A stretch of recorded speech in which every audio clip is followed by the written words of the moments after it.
All right, here we are in Adobe Illustrator, and I'm going to show you how to change shapes into guides as well as text, and that is a little bit different. So first of all, I'm going to grab this shape here, and I'm going to go up here to View. I'm going to pull down to Guides. This is where we're going to do it all. But at first, you start with Make Guides. So it's Command 5 or Make Guides. And now look at that. Boom, I do have a guide. It's going to act like a regular guide. Right now, I can still move this around. Typically, I think Illustrator defaults to having guides locked. So a standard guide you can't even click on like that. Watch this. I can drag out. This is what we're used to, right? And it's locked just like this one is. And then you can also go up here to View and, hide and show them. And it's going to treat it just like a regular guide. As well as if you create it while you don't have show guides on, it won't even show up. It'll just disappear. So make sure you have that on. But let's get to text now.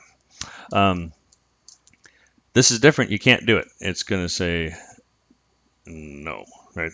It's grayed out. Make guides is not available. So trick for that is you have to create outlines. Go to Type and Create Outlines. Now we have it a shape. It's not a font anymore. It was a font. I could change what it said. Now I can't. And now I can go up to Guides and Make Guides. And now this is the fun part. I'm going to View, Guides, and unlock them. So now I can click on them again, right? And this is pretty cool. Now I've got both of them. We're going to go to View, Guides, and we're going to release guides. Guess what? We're back to our shapes. So you can actually turn something into a guide and back into a shape or object.